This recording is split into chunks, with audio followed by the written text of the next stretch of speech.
The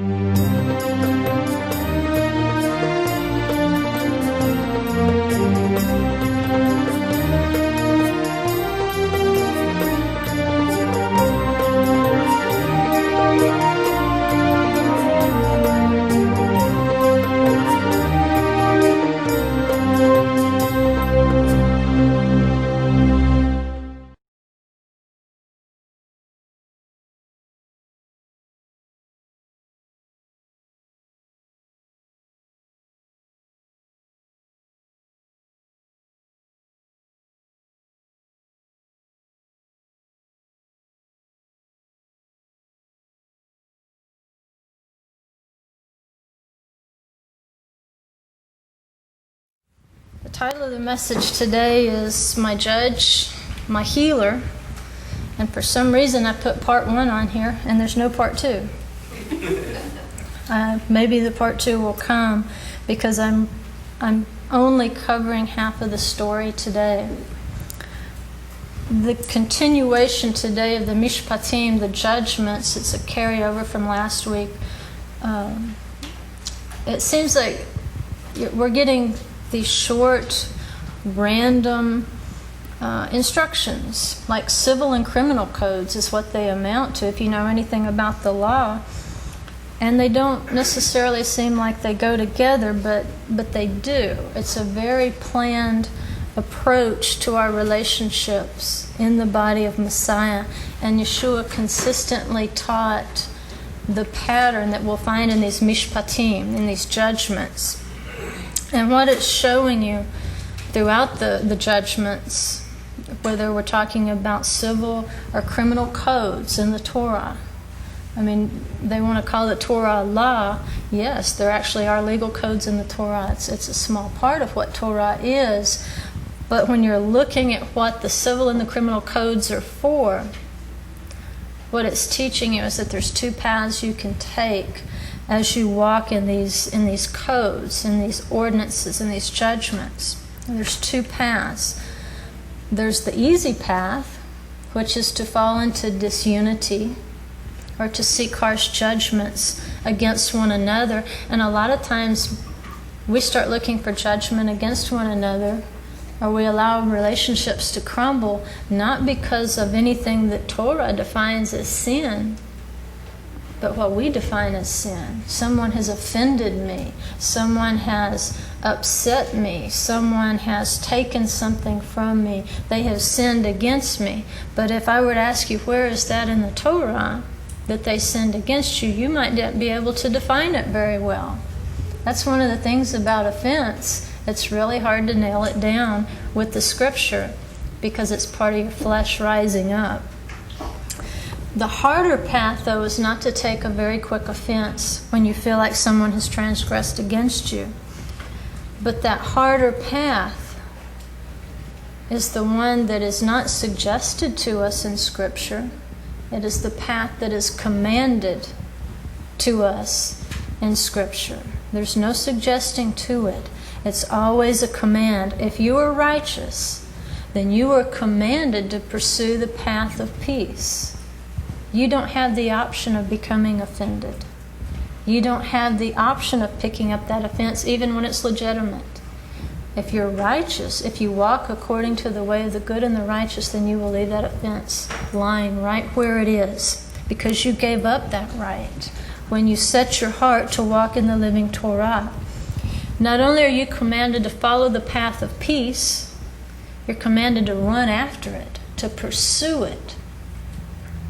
Think of this. What if most of us, I think probably our paychecks come to the bank account directly now, but in the good old days, it came to your mailbox. What if your paycheck for the month came to your mailbox? It's a windy day. You open your mailbox up and reach in there, and about the time you grab it, the wind picks it up and blows it across the street.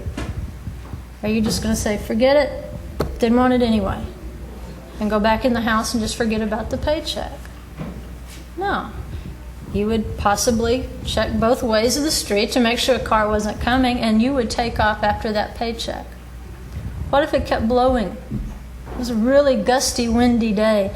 If it blew across the street from our house, it would go straight into grass about that high. What if it got buried out there in that pasture? Would I just turn my back and walk back into the house? It's just a paycheck. I can get along without it today. No. I would, if necessary, go put my boots on, and I would search as long as it took and chase that thing as long as it took till I could grab it and get that paycheck back, because I need that paycheck.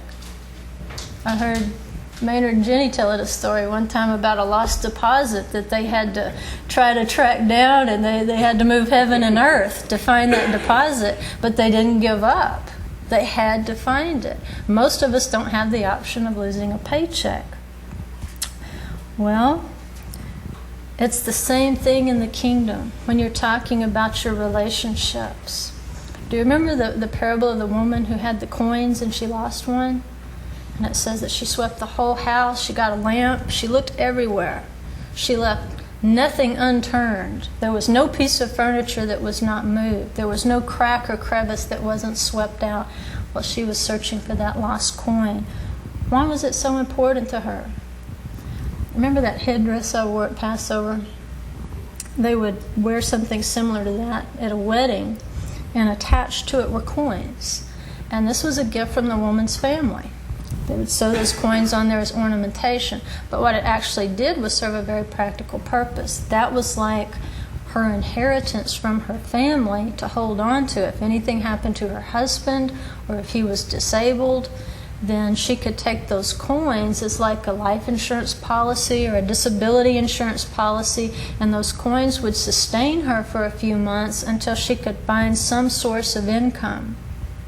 So imagine if you've been paying into a life insurance policy for the last 30 years and you lost the papers, you'd be looking for them, wouldn't you?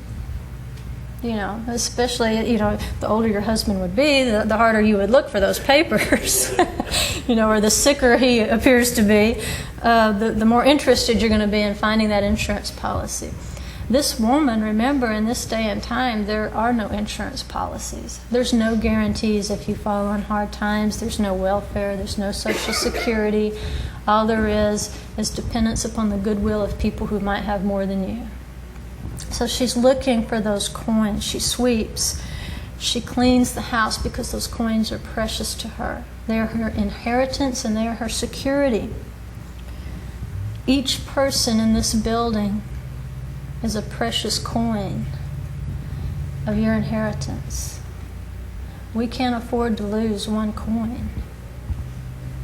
We can't afford to sever one relationship and not to seek it out and to pursue it, to sweep the house clean, check every crack, every crevice, every corner, move every piece of furniture possible until we recover that lost relationship, those lost coins, those precious things. The people sitting around you right now, if you look at those are the adornment you're going to wear into the kingdom. These are the people that the Father has surrounded you with.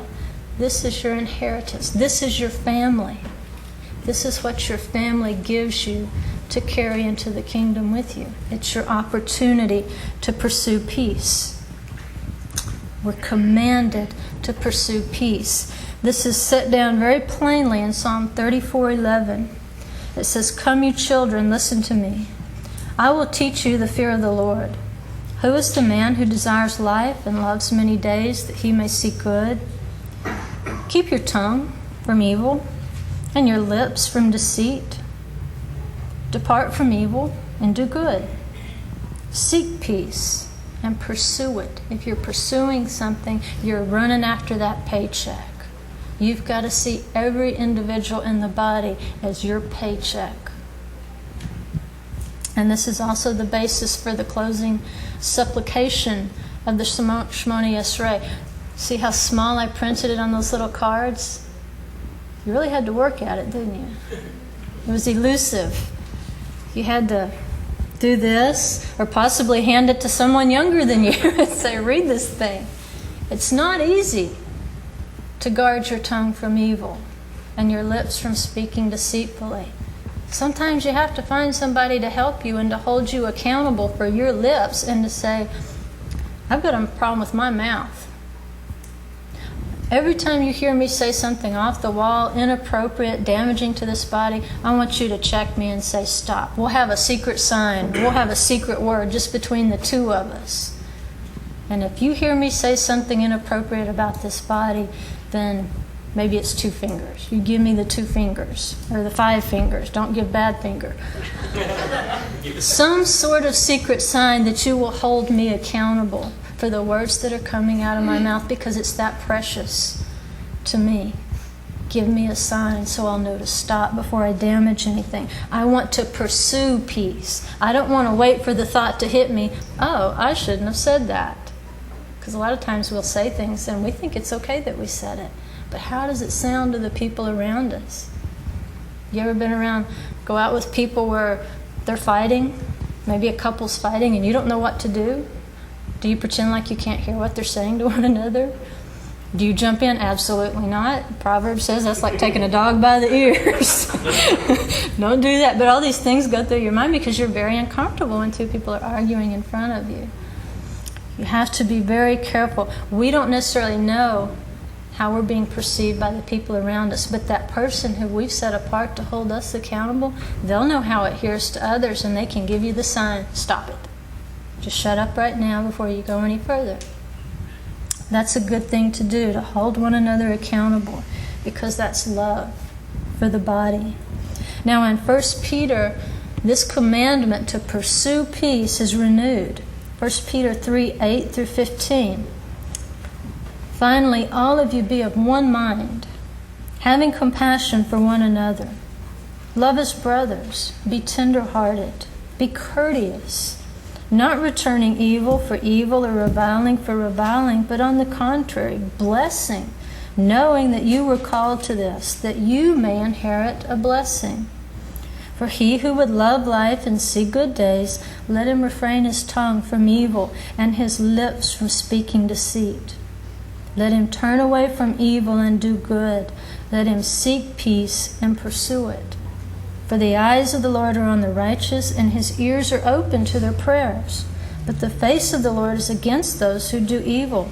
According to both of these scriptures, one is quoting the other. Being evil with your tongue is evil. And it says the face of God is against you. That's serious. It's evil not to pursue peace in your relationships. And that's why we pray in the Shmoni Esrei, guard my tongue from evil, my lips from speaking deceitfully. To those who curse me, let my soul be silent, and let my soul be like dust to everyone. It's better to let them walk on me than to return evil, to talk, to speak, to slander, to gossip, to get them back for what they've done. I don't know if you're praying that Shmoni Esrei every day. I don't know how your spirit couldn't just grieve at the very thought of speaking against someone in this congregation or in the body of Messiah in general. Now, in the Pirkei Avot, the Jewish sages also command, be disciples of Aaron, loving peace and pursuing peace, loving people and bringing them closer to the Torah. You see, we're also priests in our relationships with one another, and we have to constantly pursue peace offerings. See, these people were set apart. In Leviticus 7:34, it says, for the breast of the wave offering and the thigh of the heave offering I have taken from the children of Israel, from the sacrifices of their peace offerings, and I have given them to Aaron the priest and to his sons from the children of Israel by a statute forever. If you are a priest, then it's your obligation to make peace offerings. It'll cost you something to make those peace offerings, but that's what you're called to do, because by doing so, it says here that you're bringing them closer to the Torah, to the true spirit of the Torah. Now, this gentleness that we perceive in Aaron, remember how he grieved over his sons and he couldn't eat the offering? He said, how can I eat it while I'm grieving?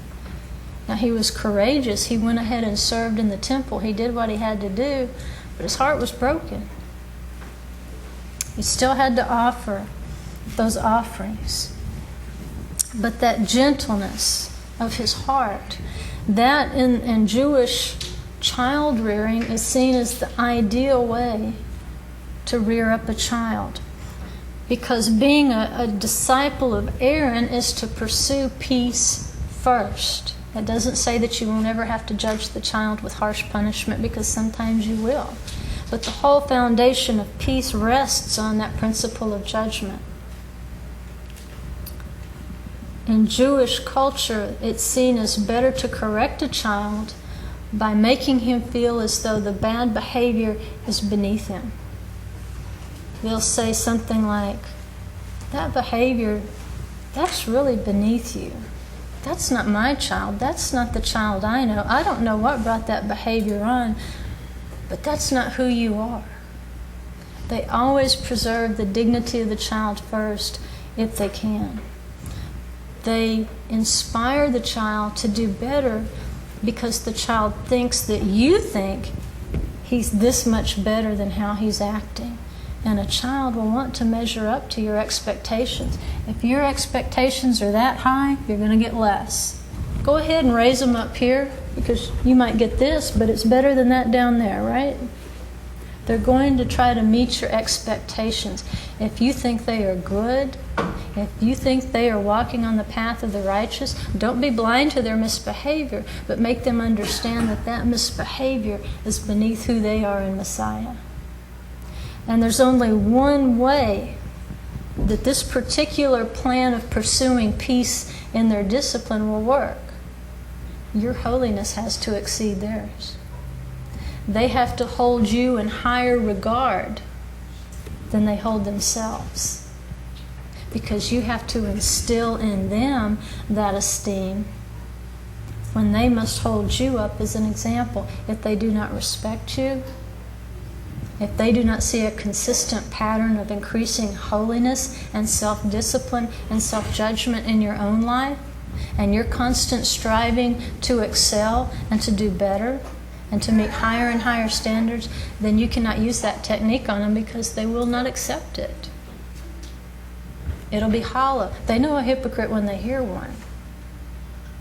So you must always be motivated to improve your behavior before them if you expect to use that technique on them. Because to motivate a child to do better because of something you instill inside of him that doesn't depend on a belt or a switch, that's a longer lasting correction. That's a correction they will make from within for themselves to try to do better. Now, eventually you might have to resort to the rod. And that's unpleasant, but that's plan B. If you can, choose plan A. That's the path of peace.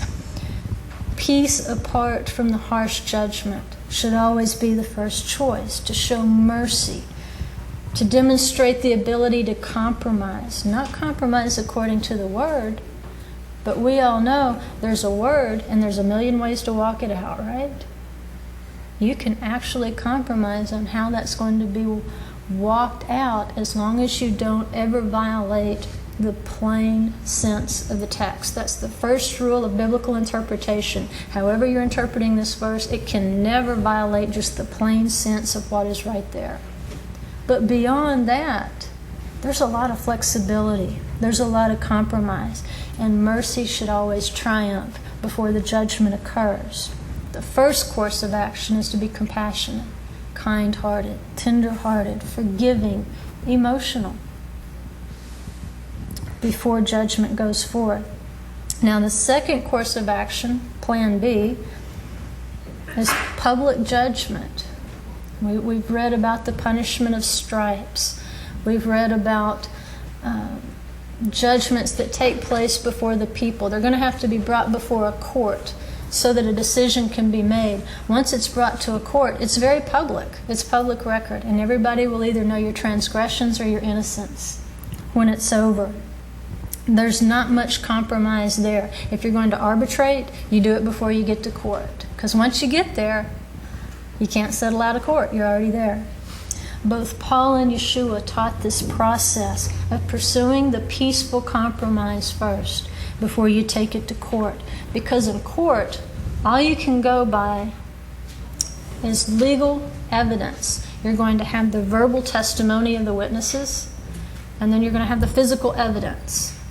Those are the things that a judge must go by. It's like in the song, that's why I requested it, because it says when Messiah comes, he will not judge according to the sight of his eyes or the hearing of his ears. That's all a human judge has to go by. But with righteousness, he will judge for the needy because he is the Torah. He will not have to rely on incomplete testimony or evidence. He will know what is truth. But in court, it's just what you hear and what you can see with your eyes. The eyes, the ears, and the mouth are going to be the primary channels for the judge to examine all the evidence and all the testimony. There is a statute that says if a man brings his wife's virginity into question after their wedding night, then what's supposed to happen? They bring that cloth from the marriage bed that still has the blood stains on it, and the family shows this cloth as physical evidence. You say, you can't judge any other way. Here's the evidence. But that's all they have to go by.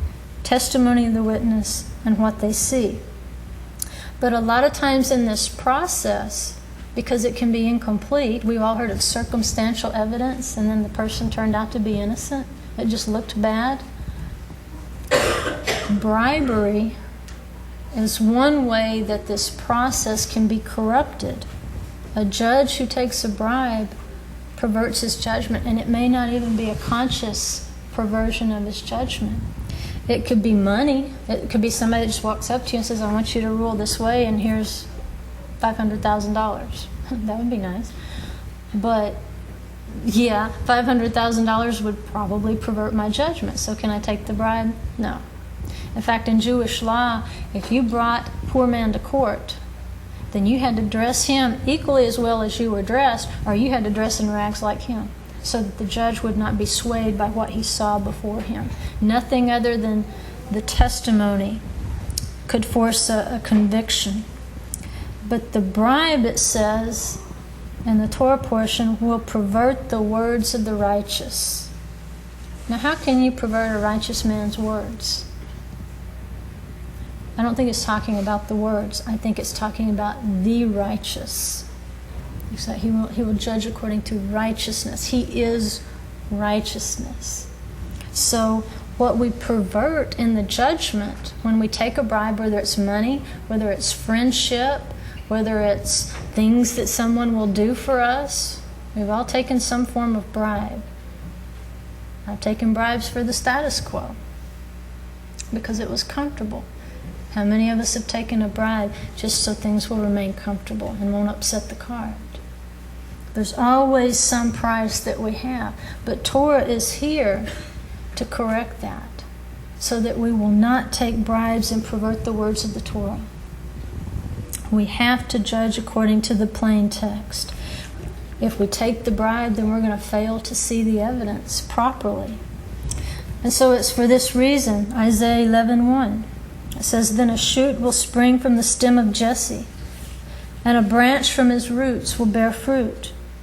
The Spirit of the Lord will rest on him, the Spirit of wisdom and understanding, the Spirit of counsel and strength, the Spirit of knowledge and the fear of the Lord. And he will delight in the fear of the Lord, and he will not judge by what his eyes see, nor make a decision by what his ears hear, but with righteousness he will judge the poor, and decide with fairness for the afflicted of the earth. And he will strike the earth with the rod of his mouth, and with the breath of his lips he will slay the wicked. That's pretty harsh. But also, the parents out there, if you'll notice in that verse, it talks about the rod of his mouth. If you have to correct a child, sometimes you can do it with the rod of your mouth rather than the physical rod. Because it says right here, when Messiah comes, he's going to strike the earth with the rod of his mouth. Sometimes the spoken word can bring about correction before the harsh judgment comes. Now, Yeshua's teaching established this Torah portion today because for what we read in the Brit Chadashah, for each judgment, we are given the path of peace. We're given a better option than taking someone to court. The path of peace, though, is the servant's path. It's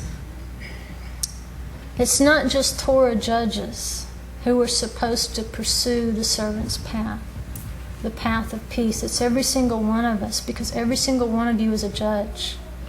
Every day, every hour, you are making judgments in the people that you relate to, maybe with your spouse, with your family, with your co-workers, with the people that pull out in front of you on the road. You are going to make a judgment on how you respond to the conflict, and you will become the judge of that person. If you were not the judge, why does it talk so much about your enemy? Who made them your enemy? Somebody else? You made them your enemy because you judged them your enemy. And so this Torah portion is calling you today to be a good, righteous judge, to first pursue the path of peace, to be a healer of the relationship before you become the ultimate judge of the relationship that's going to cause a permanent breach in it. In Mark 10:10, it says, calling them to himself, Yeshua said, you know that those who are recognized as rulers of the Gentiles lord it over them, and their great men exercise authority over them. But it is not this way among you. Whoever wishes to become great among you shall be your servant, and whoever wishes to be first among you shall be slave of all. For even the Son of Man did not come to be served, but to serve, and to give his life as a ransom for many. According to what Yeshua just said here, utter humility is the prerequisite for being any sort of judge, whether you're talking about being a judge over people or being the judge of your relationships. The prerequisite for your judgment in any situation is for you to have an attitude of utter humility. He says Gentiles lord it over people and try to get the upper hand. He said it's not that way among you. You have to be the slave of every person standing here. It goes on in that passage. It says, then they came to Jericho. And as he was leaving Jericho with his disciples and a large crowd, a blind beggar named Bartimaeus, that'd be Bar-Timai in Hebrew, the son of Timaeus, was sitting by the road. Notice he's sitting by the road. That's significant. When he heard that it was Yeshua, the Notzri, he began to cry out and say, Yeshua, ben David, have mercy on me. Many were sternly telling him to be quiet, but he kept crying out all the more, Ben David, have mercy on me. And Yeshua stopped and said, call him here. So they called the blind man, saying to him, take courage, stand up, he's calling for you. Throwing aside his cloak, he jumped up and came to Yeshua. And answering, Yeshua said, what do you want me to do for you? And the blind man said to him, Rabboni, I want to regain my sight. And Yeshua said to him, go, your faith has made you well. Immediately he regained his sight and began following him on the road. See what's happened? He was beside the road, now he's on the road. There's a wordplay going on in these verses, a wordplay picture. You can see a parallel there to our Torah judgments. Bar-Timai is, bar is Aramaic, coming from the Hebrew Timai. The root of that is unclean. Remember we talk about Tahor and Tamei, clean and unclean? We'll study it a lot more as we get into Vayikra. Timai is unclean. It can mean ritually unclean. In other words, you're in a state of uncleanness. You can't go into the temple and pray today. Or it can mean an unclean place, a place that's become defiled. So Bar-Timai means a son of uncleanness. Now, an Israelite father is commanded to teach his children the statutes, the commandments, as he walks by the way. As he walks by the way. It says nothing about sitting there. teaching the commandments in the road. It says, while you're walking along this road, I want you to teach your children. All this inheritance there is to Bartimai is a name of uncleanness. What an inheritance. He's sitting beside the way instead of walking in it. But after Yeshua heals him, after he receives his sight, then it says he follows him along the way. Why? Because he's going to be following Yeshua, learning the commandments from the King of Kings. Yeshua is going to take the place of the Father who never taught you the commandments. If you will ask for sight and insight into his word, get up, take off those cloaks of uncleanness. Your faith will make you well as you follow him. He will give you the insight. He will teach you as you walk along the way.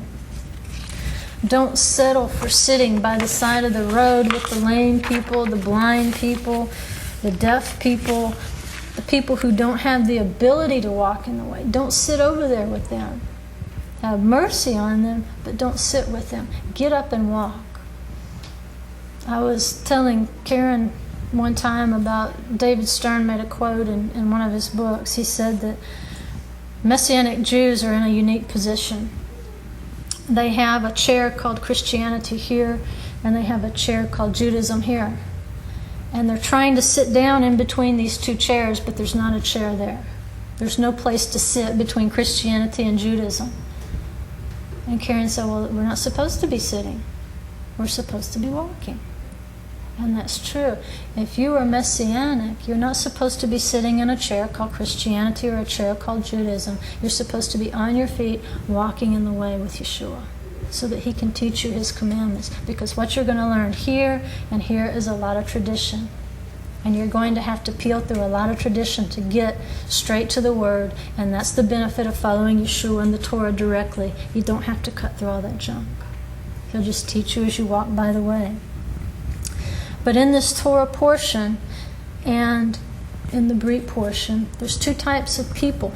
There is the one who has the ability to help or to heal someone, and then there's the person who needs help or healing. When the one who is destitute borrows money or goods from the one who has the means to help him, the Torah portion says that he gives his garment in pledge. Now, and it's, you think, well, a garment's not, what kind of pledge is that? I wouldn't want somebody's clothes as, I don't know, what do you call it, collateral? That they will repay the loan? Why would you want their clothes? Well, back then things were a little different. But I think there's a spiritual picture there. You can't charge usury to a fellow Hebrew, to a fellow Israelite. So the collateral that you can demand from somebody who has nothing is very little. All they have is the clothes on their back. The Torah portion, though, it says you can take their garment in pledge.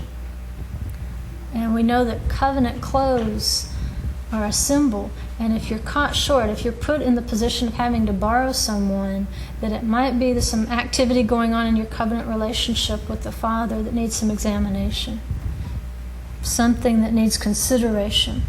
But this person takes the garment. But instead of telling the one whose garment has been taken to go find the one who has his garment and get it back from him at nightfall, which is compassion, that's the high road. That's the path of peace. You give him his collateral back at night. Because while you don't want to encourage him to continue incurring debt, you don't want to be cruel and make him freeze all night long either. There's compassion, there's mercy, but there's also a judgment underlying the compassion and the mercy. Instead, though, the obligation falls on you. If you have his garment in pledge, you've got to go find him and give it back to him. It says you will restore it to him, not he will have to come find you. Now that's interesting, because you as the lender kind of get left holding the bag. If I gave him something, why is it my responsibility to go find him? If someone owes me a debt, if someone has sinned against me, in a spiritual sense, I hold his garment in pledge. But it's incumbent upon me to go find him and give it back to him when he's the one who's in debt, not me. But this Torah portion teaches you that it is incumbent upon you as the one who has much, the one who has the ability to heal, to mend, to restore, to support, to go find that person and restore the garment to them. Well, you might be thinking, well, let him get a little cold tonight. He'll pay me back. Pay me back a whole lot sooner than if he was lying there warm in his garment. But he says, you can't think that way. You lost that privilege. When you followed Messiah, you lost the privilege of holding things over people's heads and making them seek you out for reconciliation. You seek them out. You've got the garment. Yeshua would give it back. You see that blind man sitting there. Yeshua could have kept walking, said, let him try to catch me. He can get me. Somebody help him. Somebody walk by and bring him. No, he didn't do that. He stopped what he was doing. He says, what do you want? What can I do for you? You don't make the needy person run after you. You stop and you say, what can I do for you today? The person still has to ask, but you don't make it hard on them. You don't play little games with them to make them beg. You don't put it on them to have to run you down. Those clean covenant clothes can only come from Messiah when that needy person is ready to throw off the garments of poverty. See, the beggars who were like sanctioned beggars who had met approval of the authorities, they were given a special cloak to wear. And if you were walking by the road and you had your tzedakah money ready to give, you would look and you would find one that had that special cloak on. You say, okay, he's legitimately needy, and you could give to him. But he took that cloak off. He said, I'm not needy anymore. That was the faith when he stood up. You've got to react to the faith of the needy by giving them what they need. You have to give them clean covenant clothes. You have to introduce them to the Messiah and give them a different kind of cloak, not cloaks of uncleanness and poverty, but cloaks of strength, walking in the way of life.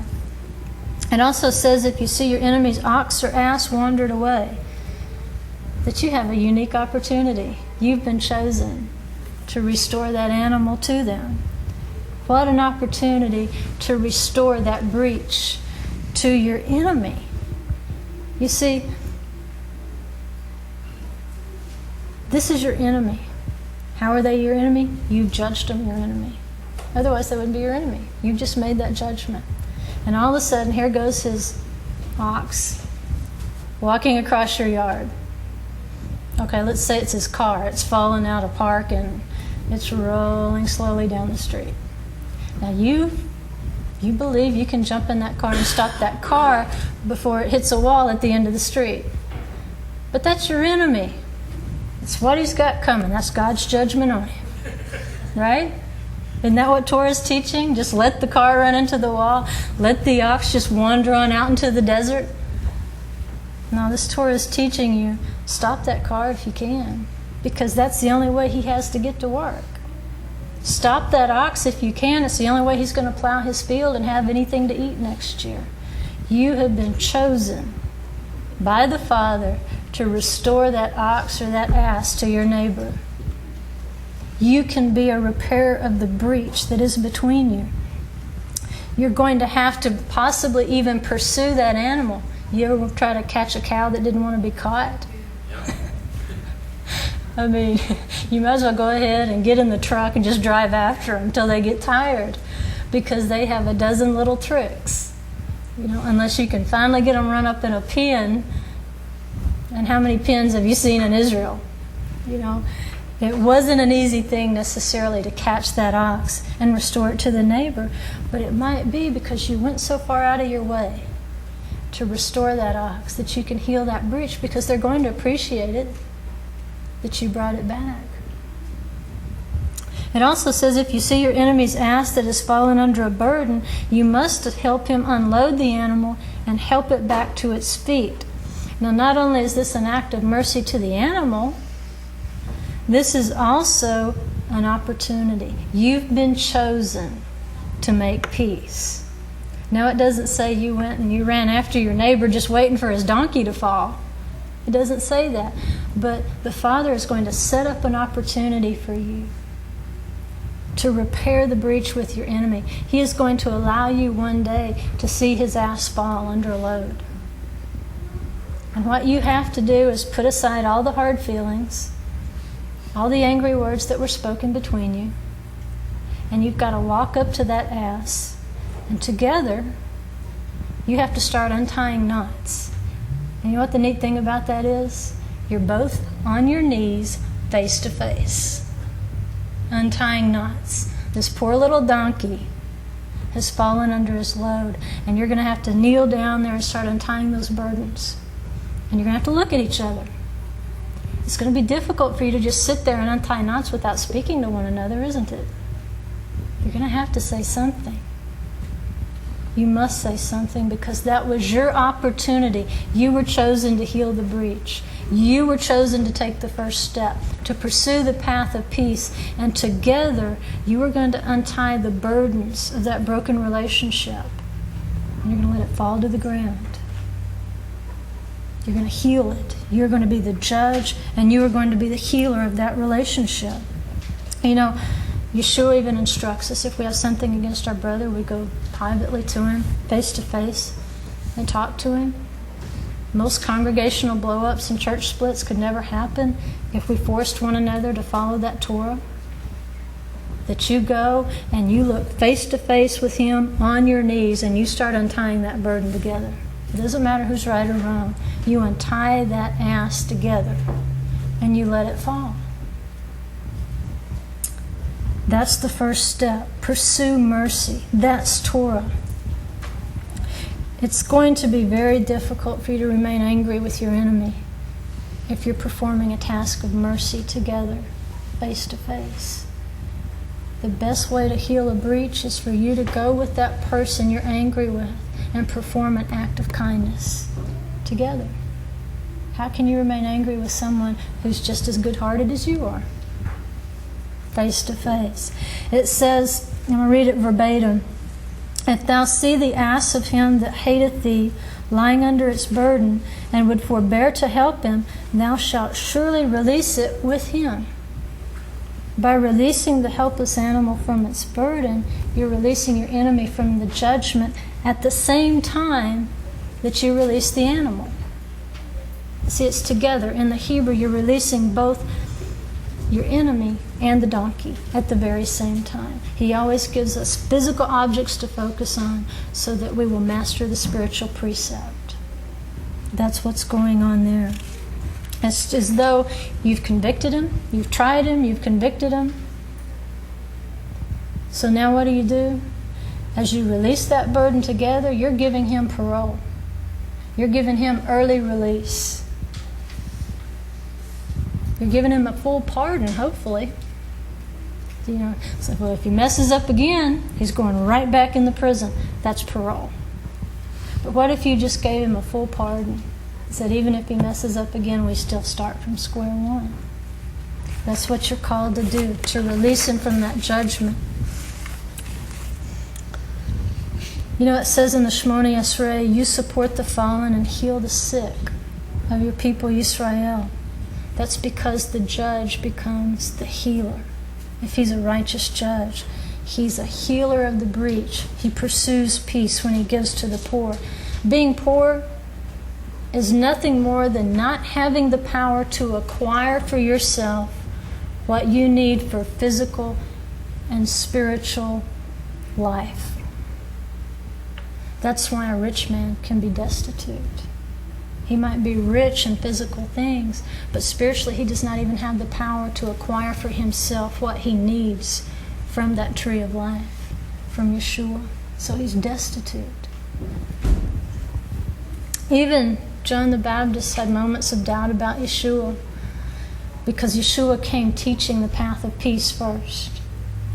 And Yeshua spent his first ministry healing, pursuing those who had fallen, trying to uphold the sick, heal the lame, the blind. He sacrificed himself as a priest of peace offerings, absolutely. And it says in Matthew 11:2, now when John, while imprisoned, heard the works of Yeshua, he sent word by his disciples and said, are you the expected one, or shall we look for someone else? Yeshua answered and said to them, go and report to John what you hear and what you see, the sight and the hearing, a righteous judge.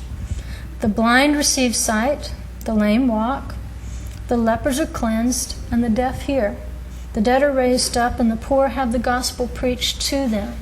Now do you see what poor means? Poor means you're without Yeshua, you're without the gospel, you're without Torah, you're destitute.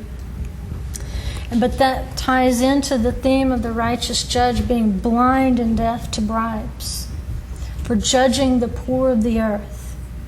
Because John's problem, as it was with his own disciples, was that Yeshua taught you plan A before he taught you plan B. The first time he came was plan A. The second time he comes will be plan B. And maybe that's why I named it part 1 and there's no part 2 yet. Because that's going to be difficult to talk about. It says in Luke 4:18, remember Yeshua stands up in the synagogue. He says, the Spirit of the Lord is upon me because he anointed me to preach the gospel to the poor. He has sent me to proclaim release to the captives and recovery of sight to the blind, to set free those who are oppressed.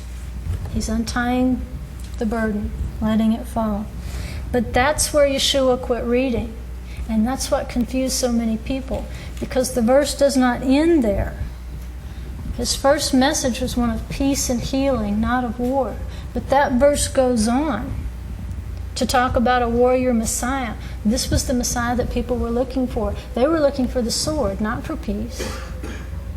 That verse goes on to say, to proclaim the favorable year of the Lord and the day of vengeance of our God. When all the paths of peace have been traveled, then you arrive at plan B, which is judgment and vengeance, the legal court system, the letter of the law, not the spirit of the law. Yeshua's teachings illustrate the two most important principles of judging Torah. First, pursue peace, then judgment. He will return in judgment, and that's what hellfire and damnation evangelists thrive on. But he first came as a peacemaker. He's offered you an out-of-court settlement with the Father, and he is the advocate and the arbitrator. He's a very good lawyer. And if he's telling you to settle out of court, then you should listen to him. And you should pay any price to settle out of court and to pursue the path of peace. His halachic rulings in this passage illustrate the need to pursue peace before judgment. And I want you to listen to the legal terminology in these passages. You're going to hear words like sue, court, judge, oath. It's all legal terminology because he's teaching you the Torah we just read, the judgments. Don't let anybody ever tell you that Torah is strict and harsh judgment, because everything you've read today is peace. It teaches you peace first. In Matthew 5:20 it says, for I say to you that unless your righteousness surpasses that of the scribes and Pharisees, you will not enter the kingdom of heaven. The judge will judge you as you walk in. But he says your righteousness must exceed that of the Pharisees. That's a pretty tall order. But it also says that the Lord does not hear the sinner. So you have to decide, am I going to be the evil person that Psalm and 1 Peter talks about, that can't control my tongue? Or am I going to be deemed righteous by the judge at the gate and allowed to enter the kingdom of heaven? It goes on in verse 21. He says, you have heard that the ancients were told, you shall not commit murder, and whoever commits murder shall be liable to the court. But I say to you that everyone who is angry with his brother shall be guilty before the court. Have you been angry with someone? You're guilty. I'm guilty. That's what Yeshua said. Whoever says to his brother, you good for nothing, shall be guilty before the Supreme Court. There's different levels of court. The Supreme Court, if you're calling people names, you are guilty before the Supreme Court. And whoever says you fool shall be guilty enough to go into the fiery hell. That's the ultimate judgment. That's the ultimate plan B. We don't want to go to plan B. We want plan A. Remember, plan A first, plan B second. If we can pursue the path of peace and call people nice names instead of bad names, then we're not guilty. If we're calling people bad names, go to Gehenna, that's where the trash dump was, and that's where you and your trashy mouth belong, in Gehenna. It was also the seat of idolatry in ancient Jerusalem. That's where you belong too. If you can't say good things about your brothers and sisters, then you're guilty. He upholds the Torah. The first course of action here is to seek peace, not to go all the way to court. Verse 23, therefore, if you are presenting your offering at the altar and there remember that your brother has something against you, leave your offering there before the altar and go. First be reconciled to your brother and then come and present your offering. You know, we're commanded to bring tithes and offerings. And if they're brought according to the proper motives, then we are guaranteed a blessing in return. Now, we go through seasons of testing, but if you can see a pattern that your tithes and your offerings are not being blessed, if that's the pattern of your life instead of a season, then you might want to think about laying those tithes and offerings down and going and finding the people who have offended you and whom you've offended, and you make it right before you drop 1 quarter into the tzedakah box. Because I guarantee you, if you refuse to reconcile, there is a curse on your tithes and your offerings. You'll never get ahead. You can't. It's against the Torah. Because he's trying to force you to pursue a path of peace before he has to judge you for what you've done. Go make it up to them. At least go talk through it. If there's no resolution, you try. You did what you could to release that curse that's on your gifts. Verse 25 says, make friends quickly with your opponent at law while you are with him on the way. There's that way again. People sitting by the way, walking on the way. The way is how we walk out these commandments of the Torah and how we teach and learn the commandments of the Torah. And so we're going to form opponents as we walk on this road. Why are we making opponents? Well, ironically, it's because we're both trying to keep the same Torah. But we're going to have disagreements on how we walk this road together. Because he says, this is your opponent at law, your opponent at Torah. You ever think you could fight with somebody over the Torah? You can. Because you're walking with them in the way. But he says, make friends with them. You may not agree, but at least make friends with them. And agree to disagree. Don't let it drive a wedge in between you. So that your opponent may not hand you over to the judge and the judge to the officer and you be thrown into prison. Truly I say to you, you will not come out of there until you have paid up the last cent. You can fall into debt by having the wrong attitude about walking Torah with these people. You can get self-righteous. You can get whatever you want to be. My way or the highway has no place here. You'll walk with them and you'll walk in peace or else. You will stay in prison until you have paid the last penny. Don't you put people into debt that way. Do not argue over the path of the Torah. Don't you make enemies over the way this Torah is walked out. It kind of reminds me of what we went over in the Wednesday night class, the shrewd steward. And as Tracy called it, he cooked the books. He fixed the account ledgers so that it would look as though the master's creditors didn't owe him so much and it would put him in a more favorable light. Now that was completely dishonest. But there's a lesson there. We are representatives of God on this earth. The people around you are his representatives.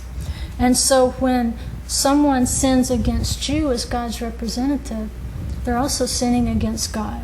And that's what King David wrote. Of all the plagues he brought on Israel because of his sin with Bathsheba, from the murder and so forth, the adultery, he doesn't repent and say, I sinned against Bathsheba, I sinned against her husband, I sinned against Israel. He says, against you only and you only have I sinned. Is that true? Yeah. Because they're his representatives. You sin against people. Now here's the opportunity to pursue the path of peace. If someone sins against you, cook the books. Fix the accounts. Don't hold that debt so high. If you can, release it. Fix it. They don't need to owe you so much. Because what you want to do is make this creditor look better to the Father. When he looks at the ledger, do you really want your enemy held into account for what he's done to you? Or do you want to mitigate how much he owes you? Yeshua tried to mitigate the debt that was owed to him. He's being nailed to a tree. And does he say, plan B, judgment now. Get them back, Father. Get them. Make them pay the last cent. No, he says, forgive them. They don't know what they're doing. They have no clue what they're doing right now.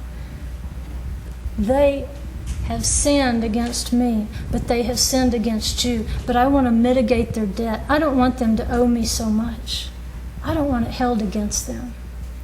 So if someone owes you a lot, if they owe you a great debt, that's why Yeshua taught you to pray, forgive us our debts as we forgive our debtors. Somebody might owe you an apology.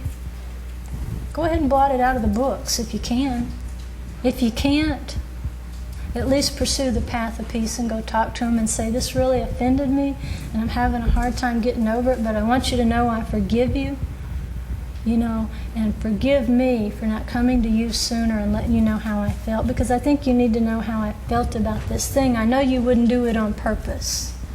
You wouldn't have done it had you known you were going to offend me with it. But forgive me for holding against you and not letting you know that your behavior was a problem for me.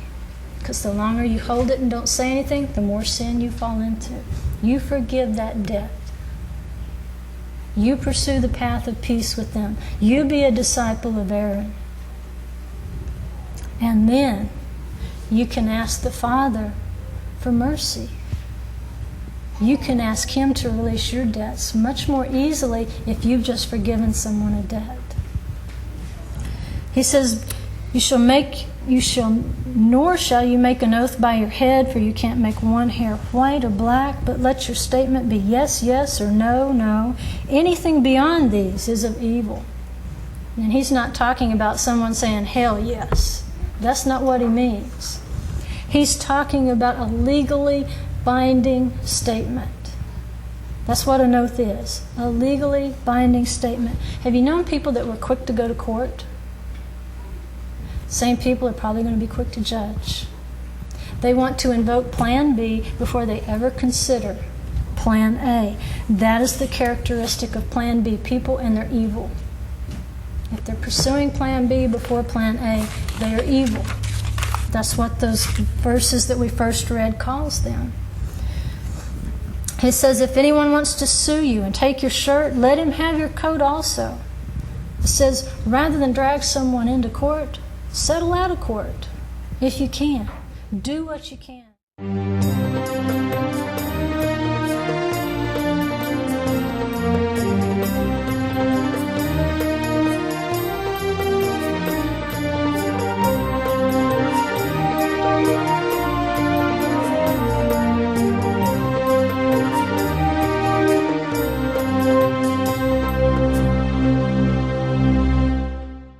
If you'd like a copy of this program or are interested in starting your own Messianic congregation, please write to the Olive Branch, Highway 80 East at Sally's Branch Road, London, Kentucky 40744, or phone us at 606-862-0878, or visit our website at theolivebranchonline.com.